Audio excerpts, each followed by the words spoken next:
Could this truly be my family? That lingering question plagued my thoughts as I watched them put on their facade, smiles masking their true intentions. It didn't take long for me to harbor resentment toward this semblance of kinship. My name is Samantha, a 28-year-old homemaker. A year ago, I exchanged vows and moved back into my childhood home with my new family. Our circumstances unraveled due to three undeniable reasons. Firstly, my father's company succumbed to bankruptcy, leaving him adrift in a sea of unemployment. Secondly, my elder brother Ryan remains jobless, a fact deemed intolerable in the eyes of our family patriarch. Despite his claims of being a YouTuber, our parents failed to perceive his endeavor as legitimate employment. Thirdly, the looming presence of my mother's terminal illness hangs over us like a dark cloud. Diagnosed shortly before my marriage, she was given a mere 2 years to live. The convergence of these events unfolded in rapid succession, altering the fabric of our lives irreversibly. My father proposed that my husband, Alex, move in with us. Given their close bond and frequent shared moments over drinks, Alex readily agreed. Considering my mother's condition, I too consented to the arrangement, feeling grateful for Alex's support. I was determined to care for my parents to the best of my ability. However, as the year passed since our marriage and cohabitation, my patience with my brother Ryan began to wear thin. It's been quite some time. Why are you content with being a housewife when Dad is without a job? Isn't it odd that you're not contributing financially? Do you even understand the gravity of Mom's situation? What would happen if I didn't handle the household chores, laundry, and meals, Ryan? It's me who's taking care of it all. Your tone drips with sarcasm, yet you have the audacity to speak to me in such a manner. And what about your so-called work from home? Oh, you mean those meager earnings from your side hustle? That hardly qualifies as real work. I don't need to hear this from you, Ryan. Find a real job. Clear? Those words sliced through me like a knife, igniting a firestorm of indignation within. His unfounded accusations left me feeling unjustly attacked, as if I were being painted as the villain in a story I had no part in. When I sought solace in Alex's counsel, his dismissive response of "he's probably just stressed. Don't pay him any mind," offered little comfort, failing to grasp the gravity of my predicament. With my mother's illness weighing heavily on my mind, my brother's callous behavior only added fuel to the fire of my frustration. I couldn't shake the nagging question of whether he even cared about our mother's well-being. His indifference seemed glaringly obvious, leaving me to grapple with mounting stress and anxiety. Hey, looks like my workload might be ramping up. If it does, I might have to skip our usual spa trips for a while. I'm fine with that, but as long as you can handle things at home. We still got to take care of my mom. Don't worry, I won't slack off on my duties. Need some extra cash or anything? No, not really. But could you come grocery shopping with me this weekend? If I buy everything for the week in one go, it'll free up some time for work. If you're serious about this, sure. We'll make a trip out of it. Keen to save time, I opted for a weekend grocery run, planning to stock up for the entire week in one shot to minimize future trips. Then, an unexpected incident unfolded. So, Mad Dog, you've swiped my cash. Out of nowhere, my husband pointed an accusing finger at me, alleging theft.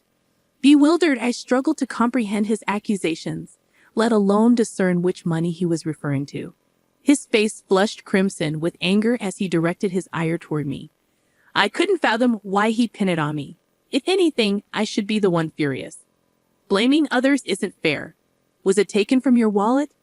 Don't act innocent. The $3,000 I stashed in the drawer is nowhere to be found. $3,000? Look, return it now, and we can put this behind us. Wait a minute. Why am I the scapegoat here? I had no clue you were hoarding such a hefty sum in the drawer. But you mentioned you were planning to take on more work lately. I found it rather suspicious. I can't believe you'd think so low of me. No, you've got it all twisted. Please trust me. I'm sorry, but I can't continue this if you won't trust me. Stop this nonsense. Give it back. No, I said give it back. Enough. If you're going to harbor that much doubt, then go ahead. Consider me gone. treated like a criminal in my own family. I'll be out of here by the day's end. I snapped, my patience worn thin by the accusations hurled at me by my own family. Banished from the house, I left in a storm of frustration. However, the next day, I received a frantic call from my brother Ryan. Mom's in a terrible state. What? Ever since she realized you were gone, she's been in a state of panic, screaming for you. You need to return and calm her down. I refuse to set foot in that house again. I'm entrusting Mom to you, Ryan. You've never stepped up before, so now's your chance. With a steely resolve, I spoke, though inwardly conflicted. The tug of war between my pride and my worry for Mom weighed heavily on me. Enough with the bravado. This is too much for me to handle alone. She only listens to you, so just come back. Even Alex doesn't know how to handle this. I don't care. You reap what you sow. I will return, and I'm filing for divorce. I couldn't care less about that. It's none of my concern. But if it comes to it, you should take Mom with you. This is Mom and Dad's home. Why should I be the one to leave? If anyone should go, it's you, Ryan. If you're working, you should be self-sufficient. As the eldest son, this house belongs to me. There's no way I'm budging. You have some nerve. Have you ever stopped to think about Mom's well-being? She's fighting an illness right now. I'll return on one condition. You leave, Ryan. Those are my terms. I can't agree to that. It's simply not possible. Quit being so self-centered and come back already. Even amidst such turmoil, Ryan remained obstinate and self-centered. Meanwhile, Alex's absence was conspicuous, seemingly content to linger in the house. Perhaps feeling uneasy, he only returned to sleep, opting to dine elsewhere. My departure had evidently triggered a cascade of discord within the family. I hadn't realized our bonds were so fragile. Then, after a month had elapsed, Alex finally reached out. Hey, how long do you plan to stay away? Come back already. Your mother-in-law is becoming increasingly difficult to handle, posing a significant challenge. Once that's sorted and you've left, we can proceed with the divorce, of course. I'll return. Are you seriously considering that? Of course. I've been accused of theft and ejected from my own home. Wasn't that just an argument in the heat of the moment? You doubted your own family. I feel like I've failed in life. There's no trust left. Don't be ridiculous. The money is missing, and you're the only logical suspect. It's absurd to point fingers without evidence. Spare me your lectures. Just return the money, and we can put an end to this. You're the one acting foolish. Stop with the accusations. The truth is, you were desperate for money at that time. It's all too convenient. The culprit could only be you, criminal. Enough! Do you even want to know why I needed the money? I couldn't care less. Probably some frivolous purchase, like jewelry or whatnot. You were itching to get your hands on that cash. What's happening tomorrow? Huh? Are you serious? You don't even remember your own birthday. Oh, my birthday. Hold on, don't tell me. That's correct. Just as you suspected. I thought it was about time you had a new suit, and since you mentioned wanting a custom-made one, I was saving up for it. But it wasn't enough. Idiot! You know custom suits cost a fortune, and we can't afford that. That's precisely why I wanted to surprise you with it so badly. Yet you accused me of theft, and that hurt. Hold on, I had no idea. Please forgive me. It's not something to get so worked up about, right? I can't forgive you. The trust is shattered, so it's over.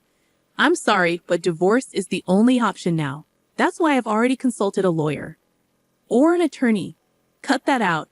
I want to resolve this swiftly and return to my mom's place. I refuse. I won't divorce, and I won't vacate this house. We're meant to inherit it, after all. Huh? My resolve to divorce only solidified as Alex's demeanor remained unchanged. If he persists with this attitude, the divorce proceedings are bound to become tumultuous. Nevertheless, I stood firm in my decision. Amidst these thoughts, my brother reached out to me once more. Stop this nonsense. You need to return immediately. No chance. Why didn't you say anything before? What do you mean? Mom spilled the beans. She revealed that you've been footing the mortgage on this house. And not just that, you've been covering all the living expenses as well. Isn't it odd that you were unaware? And your job alone wouldn't suffice to cover all the expenses.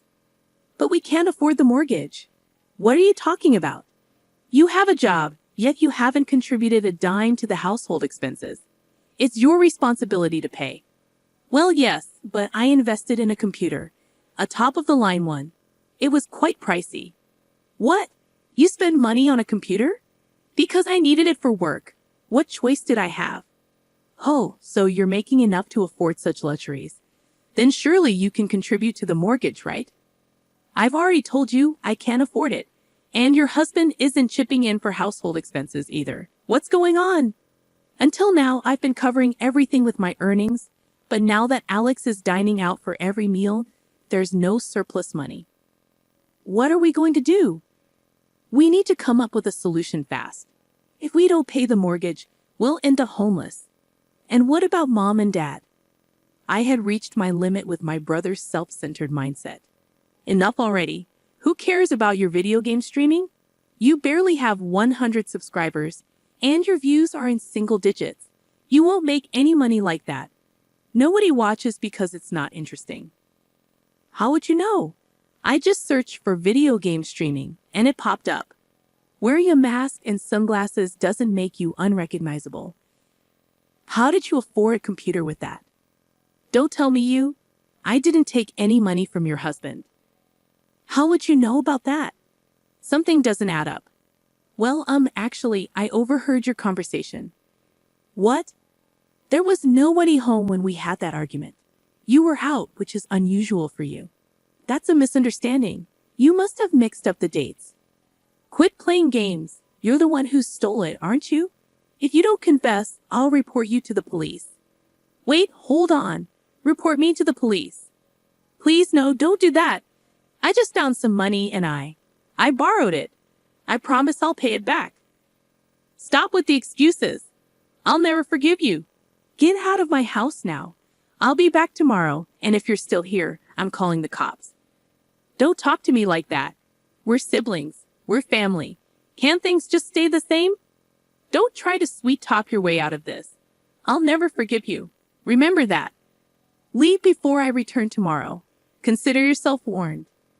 Without another word, I ended the call with my brother and switched off my phone. It seemed like he kept calling incessantly afterward, but I ignored it all. The next morning, I returned home. I'm back. My mother rushed to greet me. Mom, you're home. I'm so relieved. I never realized how much we need you, Samantha. I'm truly sorry.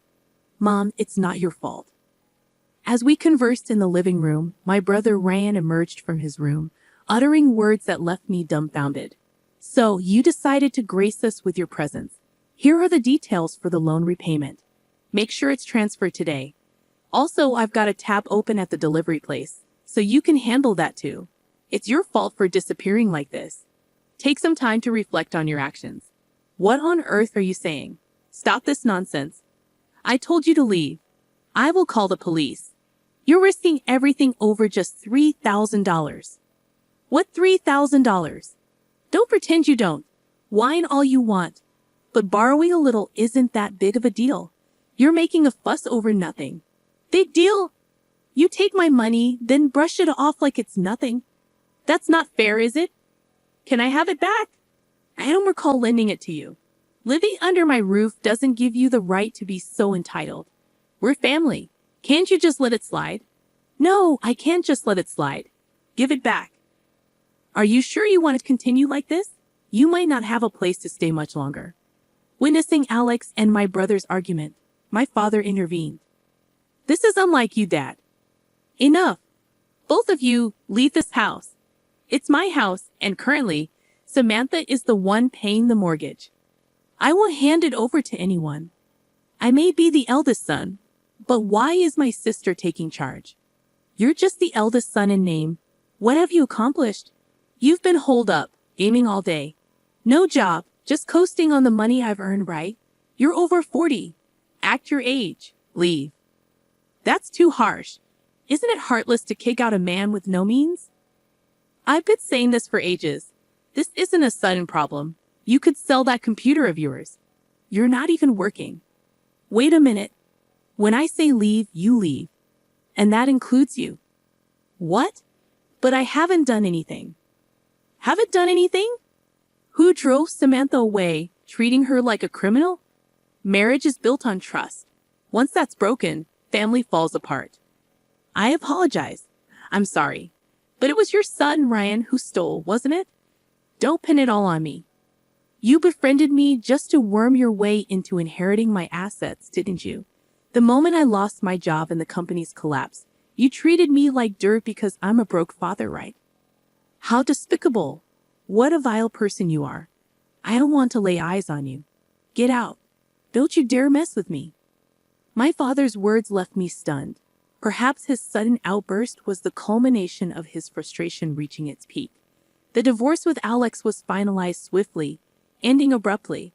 It felt surprisingly relieving, considering I anticipated it to be more complicated. However, after that, Alex reached out to me numerous times. It seems the reason for our divorce became gossip at his workplace, and he couldn't handle it, so he quit. He needs to realize that relying on others' money won't lead him anywhere. And my brother appears to be struggling, taking up a cleaning job at the station. A late start indeed. As for me, I have no choice but to give it my all, praying for my mother's prolonged life. Our family is starting anew with just the three of us, and the brightness has returned to our home life.